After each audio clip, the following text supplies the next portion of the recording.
લેવાયો છે। નાકર સમિતિના આપણે જે પ્રમુખ છે તેમની પાસેથી વાત કરીશું। દર્શનભાઈ, તમે જણાવશો, એક નાકર સમિતિ દ્વારા આજે જો કર ઉઘરાવવામાં આવશે, ટેક્સ લેવામાં આવશે તો તેને લઈને ચીમકી ઉચ્ચારવામાં આવી હતી, શું છે, કઈ રીતની કામગીરી રહેશે આગળ? સુરત જિલ્લા અને સુરત શહેરના લોકોના હિતમાં GJ5 અને GJ19 ઉપર જે 15મી આજની તારીખથી ટોલ લેવાની બાબત હતી,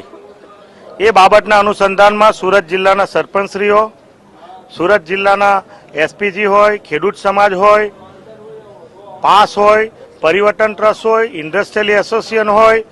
ટ્રક એસોસિએશન, બાર એસોસિએશન અને સામાજિક ધાર્મિક સંસ્થાની સાથે રાખીને ના કરના નામે આજે સરદાર પટેલ સાહેબનો નિર્વાણ દિવસ છે, તો અમે બધાએ સુરત શહેર અને જિલ્લાના લોકોને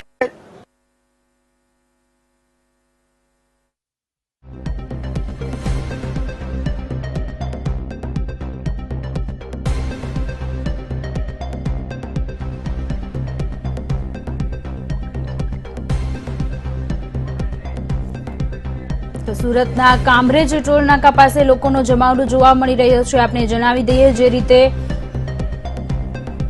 ફાસ્ટેગનું જે અમલીકરણ થવાનું છે, હાલ તો તેની મુદત વધારવામાં આવી છે, 1 મહિનાની મુદત આપવામાં આવી છે, પરંતુ સુરતમાં કામરેજ ટોલ પ્લાઝા જે છે તેની આસપાસ લોકોનો જમાવડો જોવા મળી રહ્યો છે। વચ્ચેની ખાતરી પછી લોકોને સાથે રાખીને એમનો ઓપિનિયન લઈને, એમનો મત લઈને એ લોકો કહે તો અમે આંદોલનની અમે પછી પૂર્ણાહુતિ કરશું, પરંતુ આજે લોકોને ભેગા થઈને અધિકારી ખાતરી આપે અને ચકાસણી કરીને આ હવે આવનારા દિવસોમાં આગળ એના પછીની લડતના મંડાણ કરવાનું અમે વિચારીશું। ખાસ કરીને દર્શનભાઈ, એ જણાવશો, તમામ આગેવાનો જોડાયા છે, તમામ સંગઠનના આગેવાનો જોડાયા છે, તમામ જે સમિતિના આગેવાનો જોડાયા છે, તો હવે કઈ રીતનું કાર્યક્રમ આગળ રહેશે તમારા માધ્યમથી? મેં તમને વાત કરી હતી કે તમામ રાજકીય પક્ષના સંગઠનો અને તમામ સામાજિક આગેવાનોની સાથે